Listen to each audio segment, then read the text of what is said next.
ये कहानी शुरू होती है एक छोटे से गांव मणिपुर से। गांव छोटा था, लेकिन उसकी खूबसूरती देखते ही बनती थी। चारों तरफ हरियाली, साफ सुथरी गलियां और मिट्टी की खुशबू गांव को बेहद खास बनाती थी। गांव के लोग भी बहुत दयालु और न्यायप्रिय थे। लेकिन मणिपुर की सबसे मशहूर चीज थी श्याम काका की स्पेशल कढ़ाई वाली मटन कलेजी। श्याम काका सुबह सूरज निकलने से पहले उठ जाते, मटन कलेजे को अच्छी तरह धोकर एक जैसे टुकड़ों में काटते, फिर उसमें खास मसाले मिलाकर घंटों मेहनत से तैयार करते। जैसे ही घड़ी में 12 बजते, उनका ठेला गांव के चौराहे पर खुल जाता। ठेला खुलते ही दूर दूर से आए लोग टूट पड़ते। काका, आप जैसी मटन कलेजी पूरे जिले में कोई नहीं बनाता। सिर्फ मटन कलेजी को पकता देखते ही मुंह में पानी आ जाता है। सच में काका, इतनी लजीज, मसालेदार और स्पाइसी मटन कलेजी रोज खाने का मन करता है। जब चाहो आ जाया करो बेटा, मैं तो रोज ठेला लगाता हूँ।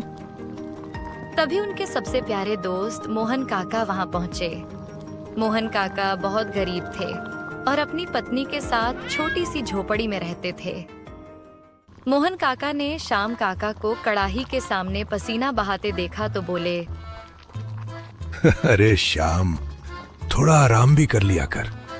अब तू जवान नहीं रहा, शरीर को आराम देना भी जरूरी है।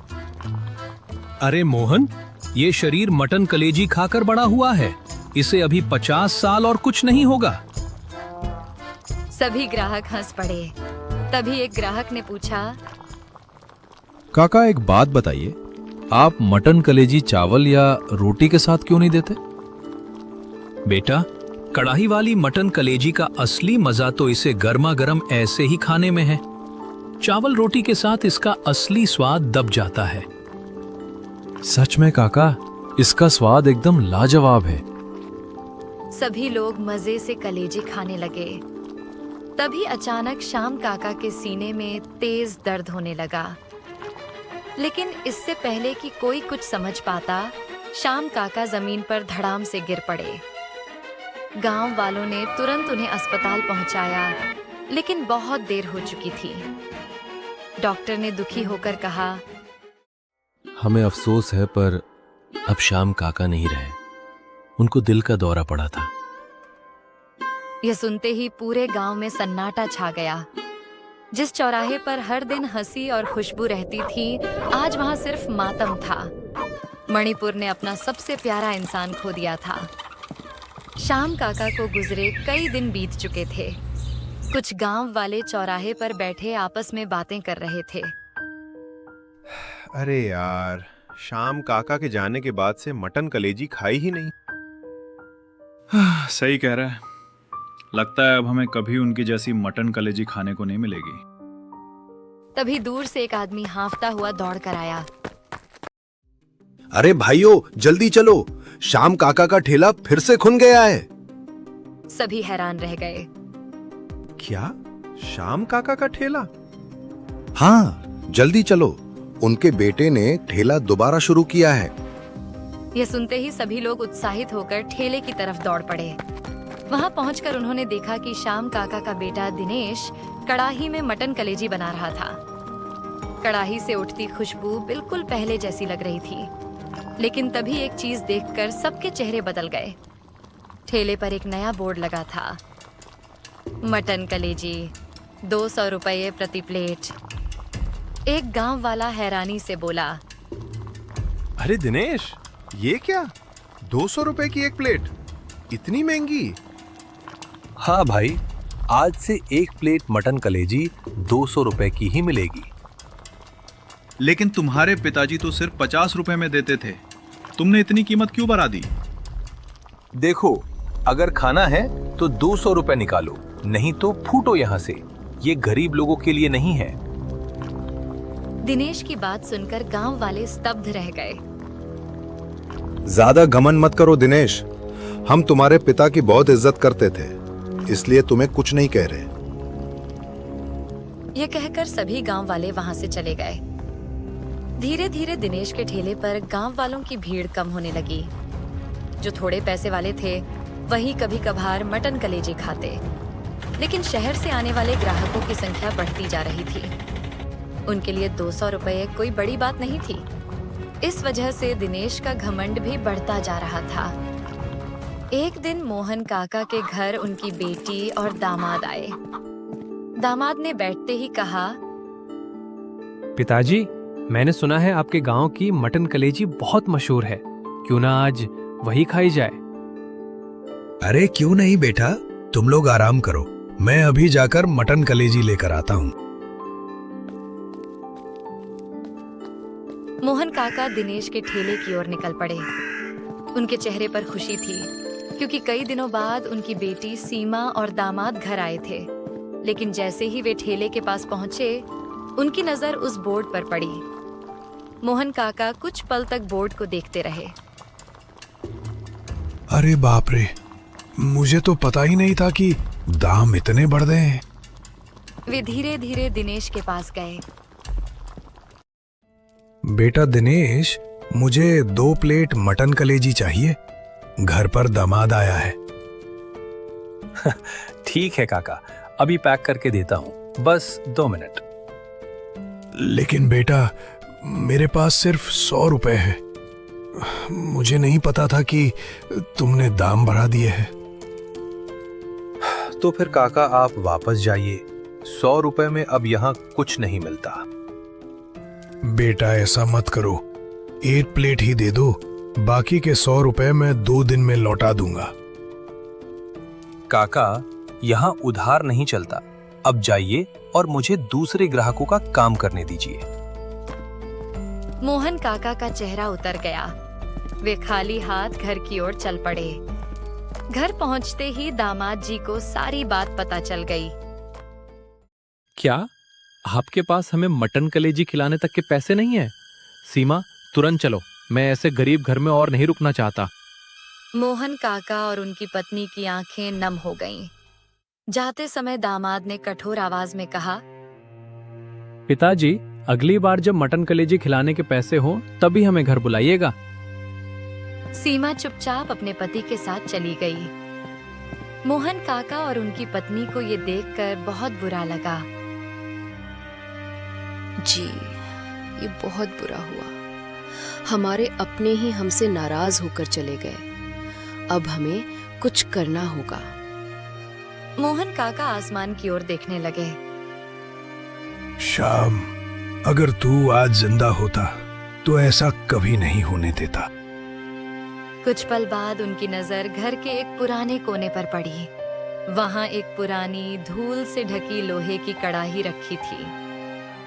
लेकिन शायद अब वक्त आ गया है, मुझे वो दूसरी कड़ाही निकालनी ही होगी। दूसरी कड़ाही? कौन सी? वही कड़ाही जिसके बारे में बस मुझे और शाम को ही पता था। शाम, तेरा बेटा उस कड़ाही के काबिल नहीं है। अब चलेगा मोहन काका की कड़ाही का जादू। लेकिन उस पुरानी कड़ाही में आखिर ऐसा क्या खास था? इसका जवाब अगले दिन पूरे मणिपुर गांव को मिलने वाला था। अगली सुबह मणिपुर गांव में सब कुछ रोज जैसा ही था। दिनेश ने अपना ठेला लगाया और कड़ाही में मटन कलेजी पकाकर ग्राहकों को परोसना शुरू कर दिया। लेकिन जैसे ही उन्होंने पहला निवाला मुंह में डाला, उनके चेहरे का रंग बदल गया। अरे दिनेश, ये क्या बना दिया तूने? इसमें तो जरा भी स्वाद नहीं है। हाँ भाई, सच में न मसाले का स्वाद है न वो पुरानी खुशबू। ये मटन कलेजी तो बिल्कुल फीकी है। दिनेश हैरान रह गया। क्या? लेकिन मैंने तो बिल्कुल वैसे ही बनाई है जैसे रोज बनाता हूँ। जैसी भी बनाई है, हमें नहीं खानी। एक एक करके सारे ग्राहक वहां से चले गए। दिनेश ने खुद एक निवाला खाकर देखा। अगले ही पल उसने मुंह टेढ़ा कर लिया। छी, ये क्या हो गया? आज अचानक इसमें जरा भी स्वाद क्यों नहीं है? उसे कुछ समझ नहीं आ रहा था। उधर मोहन काका अपनी पुरानी कड़ाही को अच्छी तरह साफ किया और चूल्हे पर चढ़ाया। फिर उसमें मसालों के साथ मटन कलेजी डाल दी। थोड़ी ही देर में चारों तरफ एक अलग ही खुशबू फैल गई।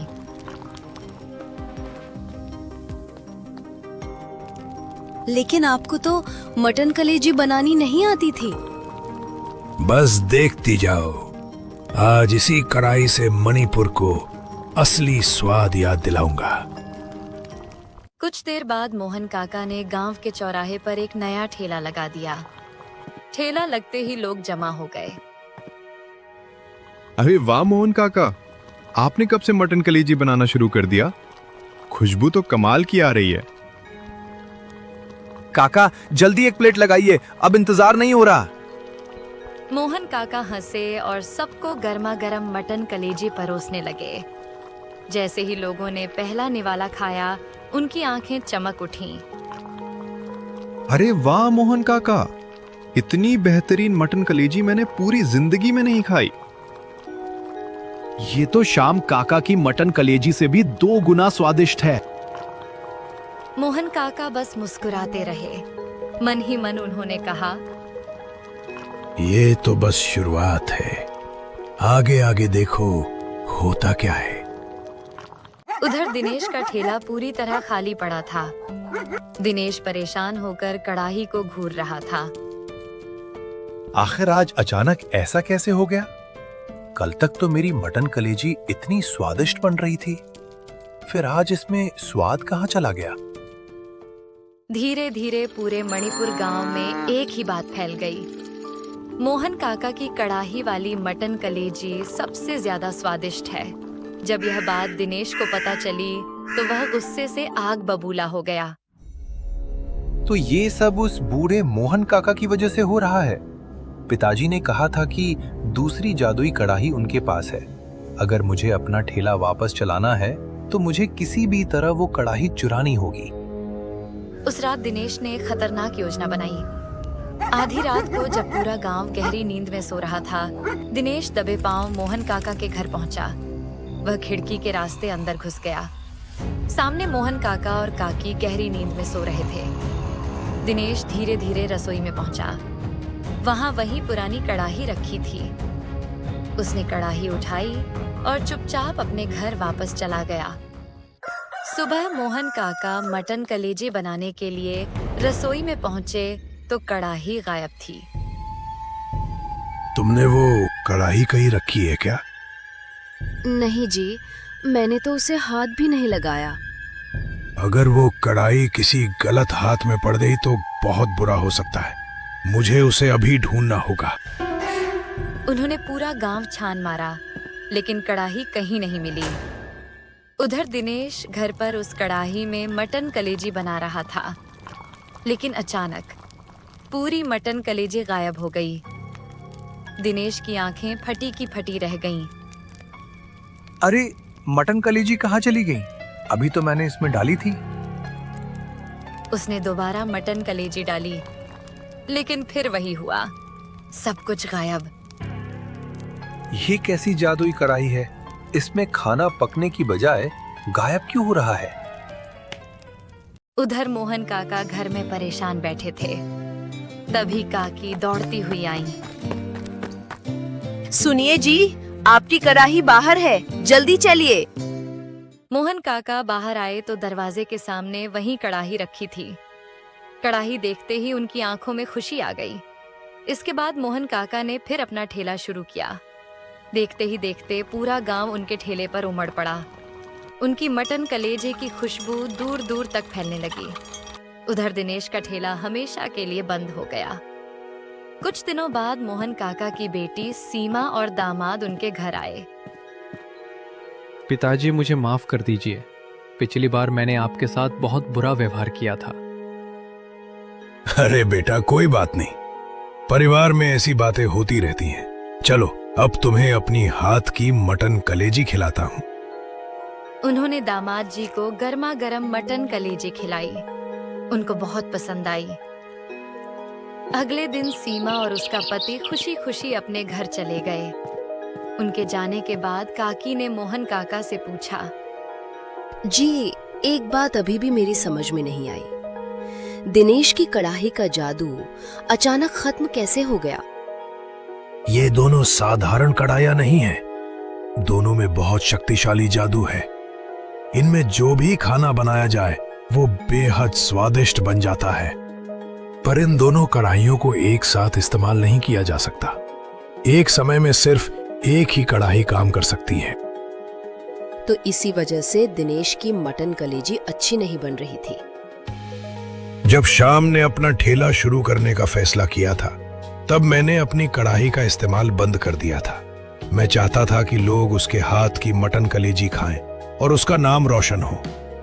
लेकिन अब समय आ गया था कि गांव वाले मेरी कढ़ाई का कमाल भी देखें। तो अब दिनेश की कढ़ाई का क्या होगा? अब उसकी कढ़ाई किसी काम की नहीं रही। उसकी सारी शक्तियां खत्म हो चुकी हैं। आखिर जादू का इस्तेमाल भी अच्छे दिल वाले इंसान के हाथों में ही अच्छा लगता है। इस तरह घमंड और लालच की वजह से दिनेश ने अपनी जादुई कड़ाही हमेशा के लिए खो दी, जबकि मोहन काका ने अपनी जादुई कड़ाही से पूरे गांव का दिल जीत लिया। और इसी के साथ श्याम काका की स्पेशल कड़ाही वाली मटन कलेजे की कहानी हमेशा के लिए समाप्त हो गई।